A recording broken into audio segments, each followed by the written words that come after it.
हमारा YouTube channel देख रहे हैं वेट एंड पोल्ट्री नेटवर्क। जो आज का हमारा डिस्कशन का टॉपिक है वो है पार्ट 2 पोल्ट्री प्रोसेसिंग का।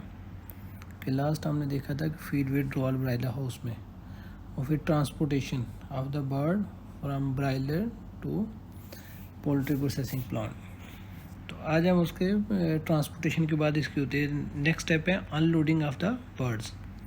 कि बर्ड्स को प्रोसेसिंग प्लांट में अनलोड किस तरह किया जाता है, फिर उस बर्ड को मेंटेन करने के लिए प्रोसेसिंग में कि मोर्टेलिटी ना हो, उसका वेट लॉस ना हो, तो उस बर्ड को कैसे मेंटेन किया जाता है प्रोसेसिंग में।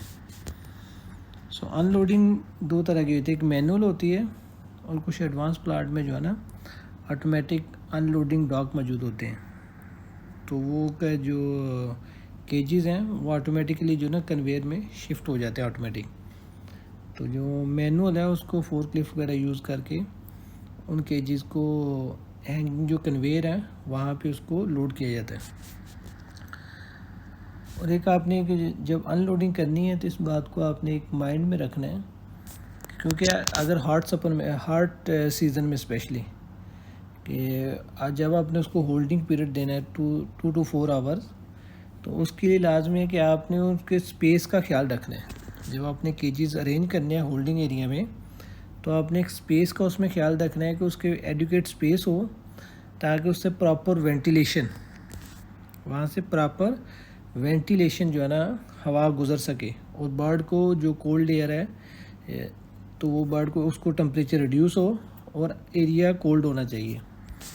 होल्डिंग एरिया वो एरिया जहाँ बर्ड को स्लॉटरिंग से पहले रखा जाता है, उसको कहते हैं होल्डिंग एरिया। क्यों रखा जाता है, उसके दो पर्पज़ है। एक तो जो कैचिंग का स्ट्रेस है उसको रिड्यूस किया जाता है, और दूसरा ट्रांसपोर्टेशन स्ट्रेस, ज़ाहिर बर्ड में ट्रांसपोर्ट का स्ट्रेस है तो उसको रिड्यूस करने के लिए बर्ड को होल्डिंग एरिया में होल्ड किया जाता है, रखा जाता है। जो स्टैंडर्ड होल्डिंग पीरियड एटलीस्ट 2 घंटे होना चाहिए, 2 आवर्स आपका होल्डिंग पीरियड होना, ताकि इसमें और इसमें ये होना है कि आपका जो होल्डिंग एरिया है वहाँ पे लाइट्स जो है ना ब्लू, वाइट लाइट नहीं होनी चाहिए। जब तक आपको बर्ड होल्ड है वहाँ पे बर्ड है आपकी ब्लू लाइट होनी चाहिए। ब्लू लाइट जो है ना ये बर्ड को कंफर्टनेस देती है, ये बहुत तेज़ नहीं होती, तो बर्ड कंफर्ट फील करता है इसमें ब्लू लाइट में। तो इस तरह उसको हमने, क्योंकि हमारा पर्पज़ है बर्ड को स्ट्रेस फ्री करना, तो इसलिए ब्लू लाइट हमें उस एरिया में स्टैंडर्ड है। आइजो का स्टैंडर्ड 2018 इसका जो स्टैंडर्ड है वो ब्लू लाइट है। तो आपको फ़ोटो पे आप देख सकते हैं कि आपको जो है ना ये मैनुअल लोडिंग और ये ऑटोमेटिक अनलोडिंग टॉक है। एंटीमॉर्टम इंस्पेक्शन कि अब आपने बर्ड को होल्ड किया तो वहाँ फिर एक वेटनी डॉक्टर जो है ना उसका एंटीमॉर्टम करेगा बर्ड का, कि बर्ड का एंटीमॉर्टम बर्ड को इंस्पेक्ट करना प्रायर टू स्लॉटिंग से बर्ड की इंस्पेक्शन करना, ये एंटीमॉर्टम है।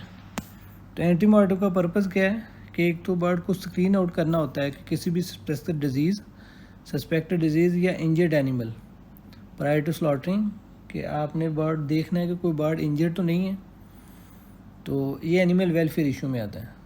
तो यहाँ कोई डिज़ीज़ तो नहीं है बर्ड में, डिज़ीज़ है तो उसको फिर बर्ड को कल किया जाता है, सेपरेट किया जाता है स्लॉटिंग लाइन से, उसको फर्दर स्लॉटिंग लाइन में नहीं हैंग होने जाने दिया जाता। तो इंजर्ड एनिमल ये वेलफेयर के इशू के हवाले से उनको भी सेपरेट किया जाता है ताकि उनकी फर्दर ट्रीटमेंट की जा सके। To ensure that animal properly rested, एक सेकंड पर्पज़ है कि ये इंश्योर करना है कि बर्ड जो है ना स्ट्रेस फ्री है, उसको प्रॉपर रेस्ट मिली है, और उसमें कोई क्लिनिकल इन्फॉर्मेशन लेनी होती है कि क्या कोई बर्ड सस्पेक्टेड कोई डिज़ीज़ तो नहीं है। तो ये अगर क्लिनिकल इन्फॉर्मेशन जब वो सारा इंस्पेक्ट करेगा बर्ड को तो उसको एक हेल्प मिलेगी कि किसी भी डिज़ीज़ को डायग्नोज करने में और जजमेंट देने में कि वाकई इसमें कोई इशू तो नहीं है। तो ये देखिए आपको एक फिगर में है कि एंटीमॉर्टम को बर्ड का वेलफेयर इशू के लिए सेकंड या लाइन में आप एंटीमॉर्टम कर सकते हैं हैंगिंग के बाद स्लॉटिंग से पहले। तो उधर भी आपको बर्ड के जो भी कोई इंजर्ड बर्ड है ये दिखेंगे या बीमार बर्ड आपको दिखेंगे, तो वहाँ पे लाइन पे भी आप कर सकते हैं एंटीमॉर्टम इंस्पेक्शन इसकी। नेक्स्ट है हैंगिंग और शेकलिंग। कि हैंगिंग क्या है या शेकलिंग। हैंगिंग को शेकलिंग में कहा जाता है कि बर्ड को हैंग करना, यहाँ पे इस एरिया में ये आपने में इंश्योर करना है कि लाइट ब्लू हो, यहाँ पे वेंटिलेशन प्रॉपर होनी चाहिए, क्योंकि आपके जो वर्कर्स हैं, लेबर्स हैं, जो बर्ड को शेकलिंग कर रहे हैं, हैंगिंग कर रहे हैं, वो वहाँ पे होते हैं। एयर क्वालिटी आपकी क्लीन होनी चाहिए, स्पेस और लाइटनिंग प्रॉपर होनी चाहिए वहाँ पे। तो जब ये आपकी चीज़ें पूरी हैं तो बर्ड ऑलरेडी आपने उसको हैंगर है, जो कन्वेयर लाइन है, जो कन्वेयर है जो हैंगिंग एरिया की तरफ आ रही है, बर्ड ऑलरेडी आपने वहाँ पे उसको क्रेट्स वगैरह रख दिए हैं। ऑटोमेटिक आपने लोड कर दिया था केजेस को, तो ऑटोमेटिक कन्वेयर से वो बर्ड क्रेट मूव होना शुरू हो जाते हैं लाइन में। Hanging should be proper grip. जब हैंगिंग आपने करनी है तो बर्ड्स को आपने ग्रिप प्रॉपर करना है। ये आपको फिगर में शो हो रहा है ये कि आपकी थंब, जो बर्ड का शैंक है, वो आपके थंब और एटलीस्ट 2 फिंगर के दरमियान आपने उसको होल्ड करना है। इससे क्या होगा, ये प्रॉपर तकनीक है। हमारे क्या करते हैं कि लेबर उसको बर्ड को फास्ट हैंगिंग के लिए उसको थाई से है ना, जो ड्रम स्टिक एरिया ना बर्ड का, वहाँ से पकड़ते हैं और उसको ग्रिप करते हैं। जो ही ग्रिप, क्योंकि उसकी वेसल्स ऑलरेडी ब्रॉयलर है, उसकी वेसल्स ऑलरेडी वीक हैं, तो जो ही उसको हैंग करने के लिए थोड़ा जब शैकल में हैंग करेंगे तो उसको नीचे खींचेंगे, उसको प्रॉपर एडजस्ट करने के लिए उसका जो शैंक एरिया है, शैंक्स को हैंगिंग हैंगर के अंदर। तो उससे क्या होता है कि जो उसकी वेसल्स है वो टीयर हो जाती हैं अंदर से, और वही आपका ड्रम स्टिक ब्रूजेज की शक्ल में आगे बी ग्रेड में जाता है चिकन। तो अगर आप जो प्रॉपर हैंगिंग ग्रिप के करने का बर्ड को, जो शैकल है, जो आप बर्ड का शैंक है, वो आपके थंब और 2 फिंगर के दरमियान होना चाहिए, ताकि इसको जो ड्रम स्टिक ब्रूज होते हैं हाक एरिया के करीब, उससे बचा जा सके। प्रोसेसिंग लाइन, जबकि प्रोसेसिंग लाइन हो तो ये बहुत इंपॉर्टेंट है कि आपकी लाइन फुल होनी चाहिए, अदरवाइज़ आपके लिए वो डैमेज का बायस बनेगी नेक्स्ट फर्दर प्रोसेस में। जो आपकी नेक्स्ट है कि जो क्योंकि कुछ प्लांट अगर 6000 की स्पीड है तो वो उनका है किलिंग टू टिल साइजिंग, वहाँ पे जो लाइन स्पीड है एक ही है। कुछ प्लांट पे होता है कि किलिंग की लाइन की जो स्पीड है वो 6000 है, लेकिन जो ईवी लाइन है वो 12000 की लाइन पे काम कर रही है। तो ये बहुत इंपॉर्टेंट है कि ऑटोमेटिक प्लांट में जब ये आपकी एक लाइन 6000 पे काम कर रही है, दूसरी 12000 पे, तो इसका मतलब कि आपकी 6000 स्पीड ज़्यादा है एवेसरेशन लाइन की या एयर चिल लाइन की। तो फिर आपका क्या होना है, आपको अपनी दोनों लाइन की स्पीड मैच करनी चाहिए। अगर 6000 है आपकी किलिंग लाइन, एवेसरेशन लाइन 12000 है, तो इसका मतलब कि जो आगे एवेसरेशन लाइन है वहाँ पे एक शैकल छोड़ के एक शैकल पे बढ़ जाएगा। तो आपको उसकी प्रॉपर जो सिंक्रोनाइजेशन है वो प्रॉपर होनी चाहिए, अदरवाइज़ आपके जो ट्रांसफ़र लाइन है, जो ट्रांसफ़र मशीन है, वहाँ पे बर्ड गिरना शुरू हो जाएगा। तो आपने इसको अवॉइड करने के लिए उसकी स्पीड को सिंक्रोनाइज़ करना है दोनों लाइनों की। या इन केस 6000 ही है, लेकिन जब आपकी किलिंग लाइन और हैंगिंग एवेसरेशन लाइन सिंक्रोनाइज नहीं होगी तो आपका बर्ड का हाक ब्रोकन भी होगा ट्रांसफ़र मशीन पे, और बर्ड उधर जमा होना भी शुरू हो जाएगा। तो नेक्स्ट पॉइंट कि आपने जब हैंगिंग करनी है तो इस चीज़ का ख्याल रखना है कि बर्ड दोनों लेग पे हैंग हो, सिंगल लेग पे हैंग नहीं होना चाहिए। जैसे कि आपको पिक्चर में दिखाया है कि ये सिंगल लाइन पे लेग पे हैंगिंग नहीं होनी चाहिए। ये आपको damage killing line, specially slaughtering के दौरान, ये लेबर के लिए इशू बनेगा, तो वो प्रॉपर इसकी स्लॉटरिंग नहीं कर सकेंगे। तो स्टनिंग कि जब आपका हैंगिंग हो गया, हैंगिंग से ये तकरीबन ये आलमोस्ट इसका 1 मिनट 40 to 60 सेकंड के बर्ड आपका जो है ना हैंगिंग से स्टनिंग तक पहुंच जाता है। तो स्टनिंग ये वो तकनीक है जिसमें बर्ड को स्लॉटिंग से पहले अनकॉन्शियस किया जाता है फॉर ईजियर और सेफ हैंडलिंग के लिए, कि स्लॉटिंग के दौरान जो है ना बर्ड फ्लैप नहीं करेगा, बहुत ज़्यादा फ्लैप नहीं करेगा। और सेकंड कि इसका जो आपका बर्ड फ्लैप कम करेगा तो आपका विंग ब्रोकन, विंग ब्रूजेस ये बहुत कम होंगे। तो हमने स्टनिंग के बगैर भी इसको चेक किया है, इसको ट्रायल किए हैं। तो अगर स्टनिंग के बगैर करेंगे हम स्लॉटरिंग तो ये ऑलमोस्ट 30 to 40% जो बी ग्रेड है आपका चिकन, क्योंकि आपकी प्रीमियम क्वालिटी अगर मार्केट में दे रहे हैं तो आपको B grade 30 to 40% B grade मिलते हैं। तो ये प्रोसेसिंग कंपनी को बहुत बड़ा लॉस होता है। तो इसलिए कंपनीज में मैक्सिमम कंपनी यूज़ करती हैं ये जो है, कुछ जो है ना प्री स्लॉटिंग जो स्टनिंग यूज़ करते हैं, कुछ पोस्ट स्टनिंग यूज़ करते हैं कि स्लॉटिंग के बाद स्टनिंग टेक्निक। स्टनिंग की 3 टाइप्स हैं, मैकेनिकल, सेकंड इलेक्ट्रिकल और वाटर बाथ स्टनिंग, थर्ड है गैस स्टनिंग। जो मोस्ट कॉमन है जीसीसी एरिया में ये वाटर बाथ स्टनिंग है।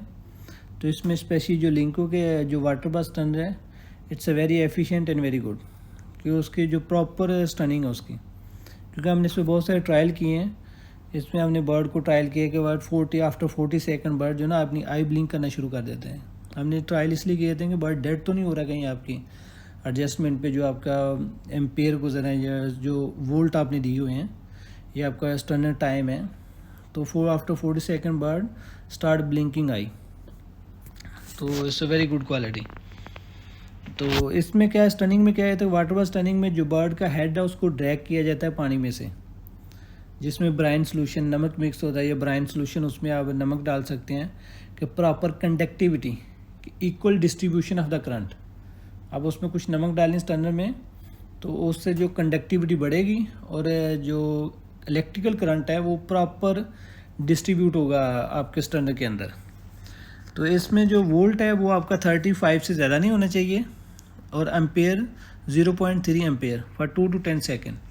तो स्पेशली ये हमने 6000 पे ट्रायल किया, ये 6 सेकंड के लिए जो ना स्टनिंग टाइम 6 सेकंड है। तो 2 to 10 सेकंड, ये आपके 10 सेकंड से कम स्टनिंग टाइम होना चाहिए, इससे ज़्यादा नहीं जाना चाहिए। तो मिनिमम 2 सेकंड मिनिमम होना चाहिए। तो आप देख रहे हैं कि पिक्चर में कि आपको जो बर्ड ऑलरेडी जब उसको ड्रैग किया जा रहा है, स्टनर में से ड्रैग किया जा रहा है, तो उसका जो आई है, बर्ड के हेड जस्ट पानी के अंदर होना चाहिए। ऐसा नहीं कि बर्ड के विंग्स भी, बर्ड का जस्ट हेड पानी के अंदर से पास होना चाहिए। गैस टनिंग है, गैस टनिंग में जो है ना ये कार्बन डाइऑक्साइड या ऑर्गन गैस यूज़ की जाती है। जो बर्ड है इसमें गैस टनिंग में, उसमें 80% कार्बन डाइऑक्साइड और लेस देन 5% ऑक्सीजन उस कैबन में होती है। कि जहाँ पे जो गैस टनिंग की जाती है उसमें जो 80% कार्बन डाइऑक्साइड और लेस देन 5% ऑक्सीजन मौजूद होती है। तो मैकेनिकल स्टनिंग क्या है, mechanic is firing a bolt through a skull of the animal using a pneumatic device और पिस्टल। ये जो मैकेनिकल स्टनिंग है एक्चुअली पोल्ट्री में नहीं इस्तेमाल की जाती, ये लार्ज एनिमल की तकनीक है कि इसमें जो है ना बोल्ट फायर किया जाता है एनिमल के स्केल के ऊपर प्रेशर के साथ, उसको अनकॉन्शियस करने के लिए। तो ये लार्ज एनिमल तकनीक में जो है ना, तो ये आपको निमोटिक गन है जिसमें एयर प्रेशर होता है, तो इसलिए ये लार्ज एनिमल की तकनीक है, पोल्ट्री में यूज़ की जाती है। स्लॉटरिंग एंड ब्लीडिंग, स्लॉटरिंग क्या है, स्लॉटरिंग एक तकनीक है जिसमें जो है ना बर्ड का, एनिमल का या बर्ड का थ्रॉट, विंड पाइप और ब्लड वेसल्स को कट किया जाता है, जिससे एनिमल की डेथ हो जाती है without cutting the spinal cord. तो उसको स्पाइनल कार्ड को नहीं कट किया था। तो कुछ रिलीजियस रिक्वायरमेंट की वजह से स्लॉटरिंग जो प्रोसेसिंग है या स्लॉटरिंग से पहले स्टनिंग अलाउ नहीं है, लेकिन हमारे कुछ ना most of the plant use करते हैं। तो कुछ प्लांट फिर इस चीज़ को मद्देनज़र रखते हुए, इस पॉइंट को देखते हुए, रिक्वायरमेंट के हिसाब से फिर उसको क्या करता है कि वो पोस्ट स्टनिंग यूज़ करते हैं, स्लॉटिंग के बाद स्टनिंग यूज़ करते हैं। तो इसमें आपका जो कटिंग नाइफ है वो शार्प होना चाहिए और बहुत एफिशिएंटली आपके जो बर्ड की जो ब्लड वेसल्स उसकी कटिंग होनी चाहिए। ऐसा नहीं कि वो ब्लंट हो और आप उसके ऊपर कट करते जाएं, नहीं, इससे जो है ना ये वेलफेयर इशू बन जाएगा बर्ड के लिए। या आपके जब आप अगर कोई ऑडिटर आपको देख रहा है कि आपने उसको 3-4 दफ़ा आपका नाइफ शार्प नहीं है, तो बहुत ही इंपॉर्टेंट स्लॉटिंग के दौरान कि आपका नाइफ शार्प होना चाहिए। इसमें जो है ना आपकी जो बोथ कैरोटिड आर्टरीज है और जुगुलर वेन, इसको कट किया जाता है। तो कैरोटिड आर्टरी और जुगुलर वेन को कट करना जो है ना, इसको हलाल या वेंट्रल कट कहा जाता है। जो स्टैंडर्ड ब्लीडिंग टाइम है वो 90 to 120 सेकेंड है, कि 1.5 मिनट से 2 मिनट के दरमियान जो इसका ब्लीडिंग टाइम होता है। The side a lateral cut on one or both side of the neck require approximately 150 second of bleed time। कि अगर आपने ये इसको यूज़ नहीं किया था, लेकिन अगर लेट से आप साइड से कट कर रहे हैं ना जो जुगुलर वेन है उसकी, तो अगर आप साइड से कट कर रहे हैं जुगुलर वेन को, तो उसके लिए मिनिमम भी 150 सेकेंड जो ब्लीडिंग टाइम रिक्वायर होगा। तो ये देखिए आपको फ़ोटो में दिखाया जा रहा है कि स्लॉटर मैन इसको कैसे स्लॉटर कर रहे हैं। और यहाँ से आप देख सकते हैं कि बर्ड, क्योंकि स्लॉटिंग के दौरान ये भी बहुत इम्पोर्टेंट है कि आपने बर्ड का हेड नहीं उतारना, नेक इसका स्पाइनल का इतना हार्ड नहीं होता, तो लिहाजा आपने इसको बहुत ही सॉफ्ट हैंड से स्कॉल्डिंग है इसकी स्लॉटरिंग करनी है। तो ये पिक्चर में आप दोनों में नोट कर सकते हैं ये चीज़। स्कॉल्डिंग है, scalding is a losing the feather on the chicken body, कि जो चिकन की बॉडी के ऊपर जो फैदर्स है उसको लूज़ करना, इसको स्कॉल्डिंग कहते हैं। प्रायर टू प्लकिंग, ये सीरीज़ है क्योंकि ये चेन एक सीरीज़ होती है, तो इसमें स्लॉटिंग के बाद ब्लीडिंग के बाद जो है ना आगे स्कॉल्डिंग है, स्कॉल्डिंग के बाद प्लकिंग है। तो इसका प्लकिंग में जाने से पहले चिकन के फैदर को लूज़ करना बाय यूजिंग हॉट वाटर, उसको हॉट वाटर के अंदर से गुजार के उसके फैदर को लूज़ किया जाता है स्किन को, ताकि वो इजीली फैदर उतर सके। वाटर स्कैल्डिंग में कारकस को पास किया जाता है, जो अमर्स उसको पानी के अंदर डुबो के उसमें से पास किया जाता है। तो स्कॉल्डिंग के अंदर जो है ना इसका जो उसके अगेंस्ट जो वाटर फ्लो है आपका, लेट से आपकी डायरेक्शन, अगर चिकन आपका जिस सिमत में आपका डायरेक्शन में चिकन मूव कर रहा है उसके अपोजिट साइड वाटर का फ्लो किया जाता है, ताकि बर्ड्स को जो clean water, maximum clean water मिले आगे से। जो ही बर्ड आपका मूव कर रहा है तो उसके अपोजिट साइड में उसका जो वाटर फ्लो है उसका अपोजिट होगा, कि बर्ड को क्लीन वाटर मिलता जाए, उसमें कंटामिनेशन या उसमें ज़्यादा कोई डेब्रिस वगैरह नहीं हो। तो इसमें वाटर स्कॉल्डिंग में जो आपकी वाटर को हीट कैसे किया जाता है, या तो उसमें आप के उसको को डायरेक्ट हीट कर सकते हैं वाटर पानी को, या उसमें स्टीम इंजेक्ट की जाती है कुछ जो है ना, तो या फिर उसका ये होगा कि नंबर थर्ड कि उसमें इलेक्ट्रिकल कॉइल्स होती हैं, इलेक्ट्रिकल वाटर हीटर कि उसके नीचे इलेक्ट्रिकल कॉइल होती है, तो उसको इलेक्ट्रिसिटी से उस कॉइल के थ्रू गर्म किया जाता है। तो मैं नॉर्मली ज़्यादातर जो है ना मैक्सिमम प्लांट्स है वहाँ पे जो है ना स्टीम इंजेक्ट किए थे उसके अंदर है, वाटर के अंदर स्टीम इंजेक्शन, तो जिससे आपका रिक्वायर्ड जो टेम्परेचर है वो ऑलरेडी उसको पैनल के ऊपर सेट किया जाता है कि हमें 52, 53, 55, 57 डिग्री चाहिए। तो रिक्वायर्ड टेम्परेचर के ऊपर जब आपका रिक्वायर्ड टेम्परेचर पूरा हो जाएगा तो वो ऑटोमेटिकली स्टीम का इंजेक्शन जो है ना वो उसका वाल बंद हो जाएगा। तो यही टेम्परेचर लिटिल डाउन होगा स्टैंडर्ड से 11.1 वो दोबारा ओपन हो जाएगा। तो कारकस की जो स्कैल्डिंग है या तो सॉफ्ट हो सकती है या हार्ड स्कैल्डिंग है। तो जो सॉफ्ट स्कैल्डिंग है वो आपकी 55 डिग्री पे 2 to 3 मिनट के लिए कि येलो स्किन बर्ड आपने प्रोड्यूस करना है। इसको मज़ीद आगे डिटेल में जहाँ पे हम जिसको जाके देखेंगे ना कि इसकी क्वालिटी में, मीट क्वालिटी में, वहाँ पे इसको डिस्कस करेंगे मज़ीद कि जो सॉफ्ट, मीडियम या हार्ड स्कैल्डिंग है तो उसे कौन सा क्या इम्पेक्ट आएगा। तो अब अभी रिमेंबर करें इसको कि जैसे सॉफ्ट स्कैल्डिंग है 55 डिग्री पे येलो स्किन बर्ड, अगर हार्ड स्कैल्डिंग हो 57 डिग्री फॉर अ बर्ड, कि 57 डिग्री या उससे ऊपर का जो टेम्परेचर, स्पेशली वो फ्रोज़न चिकन के लिए, जो आपने फ्रोज़न पैकिंग करनी होती है फ्रोज़न चिकन, वो उसके लिए आपका 2 मिनट के लिए जो है ना इसकी हार्ड स्कैल्डिंग कहते हैं। वाइट स्किन बर्ड, उससे ये होता है कि आपकी जो जब टेम्परेचर ज़्यादा होगा ना तो स्किन के नीचे फैट होती है ना वो बर्न हो जाती है, तो जिसकी वजह से वो उसको नीचे वो वाइट अपीयरेंस नज़र आएगी।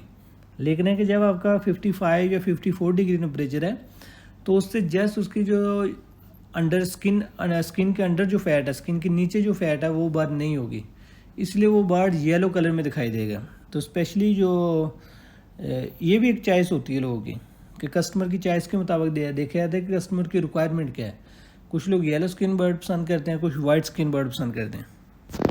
तो scald burn breast fillet is a problem for companies, कि अगर आपका टेम्परेचर आपके कंट्रोल से बाहर हो गया, नहीं देखा किसी ने, तो बर्ड का जो है ना ओवर स्काल्ड आपका सबसे ज़्यादा जो main chicken part over scald होगा वो है ब्रेस्ट, बर्ड की ब्रेस्ट। वो वाइट ओवर स्काल्ड जल जाएगी तो वो वाइट हो जाएगी। तो अगर आपने मीन को उसको सेमी कुक कर दिया आपने, तो इसलिए ये जब सेमी कुक हो जाएगा तो स्पेशली जब आप स्किनलेस ब्रेस्ट पैक करेंगे ना, तो उसकी जो अपीयरेंस है कस्टमर पॉइंट ऑफ व्यू से वो बहुत बुरी होगी मार्केट में, तो आप उसको नहीं बेच सकते मार्केट में। लिहाजा आपका चिकन का ब्रेस्ट पार्ट है ये प्रीमियम पार्ट, इसमें सबसे जो चिकन का कॉस्टली पार्ट है वो प्रीमियम पार्ट है, वो है ब्रेस्ट। तो जब आपका ब्रेस्ट अगर आपकी इसका ओवर स्काल्ड हो गया, तो लिहाजा जो इसके एक्सपेरिमेंट किए गए हैं कि आपका 0.5 to 1.5% of the carcass weight lose होता है, कि जब आपकी स्किन जो इसकी ओवर स्काल्ड हो जाएगी तो उससे 0.5 to 1.5% जो कार्कस वेट है वो कम हो जाएगा। तो लिहाजा आपका 1.5% के करीब आपका वेट कम हो रहा है। तो अगर आप 1 लाख स्लॉटिंग कर रहे हैं तो आप इस कैलकुलेशन करें तो कितने केजी पर डे बनेगा, तो पर मंथ कितने केजी बनेगा आपका जो लॉस है, और उसको अगर पर ईयर करेंगे आप तो कितना लॉस होगा। तो ये it's heavy amount. Scalder can have a 2 multipass line setup house by single, double और इवन ट्रिपल स्टेज। जो स्काल्डर होते हैं वो इसको जो फिक्स किया था लाइन में, it depend on the line speed, कि लाइन स्पीड आपकी कितनी है। कुछ सिंगल स्काल्डर हैं, जो स्काल्डर हैं, कुछ जो है ना डबल के 2 स्काल्डर होते हैं, किसी जगह पे 3 स्काल्डर लगे होते हैं। तो जब 1 2 3 स्काल्डर होंगे तो फिर इनमें टेम्परेचर की वेरिएशन की जाती है, कि उनका जो टेम्परेचर है वो नीचे से ऊपर की तरफ जाएगा, कि आपने हर स्काल्डर में टेम्परेचर उसका तीनों का एक जैसा नहीं उसमें सेट किया था, पहले में कम, दूसरे में थोड़ा ज़्यादा, तीसरे में उससे थोड़ा ज़्यादा। तो इस तरह बर्ड को, ताकि बर्ड ओवर स्काल्ड नहीं हो, उसको हीट मिले, ग्रेजुअली हाई हीट की तरफ जाए वो। तो हॉट एयर स्काल्डर ये एक टेक्नोलॉजी है, हॉट एयर स्काल्डर न्यू इसको टेस्टेड किया है, जिसमें हॉट वाटर, एयर और स्टीम का कम्बिनेशन यूज़ किया जाता है। सक्सेसफुल तकनीक है, लेकिन अभी इसको कमर्शियली ये अवेलेबल नहीं है।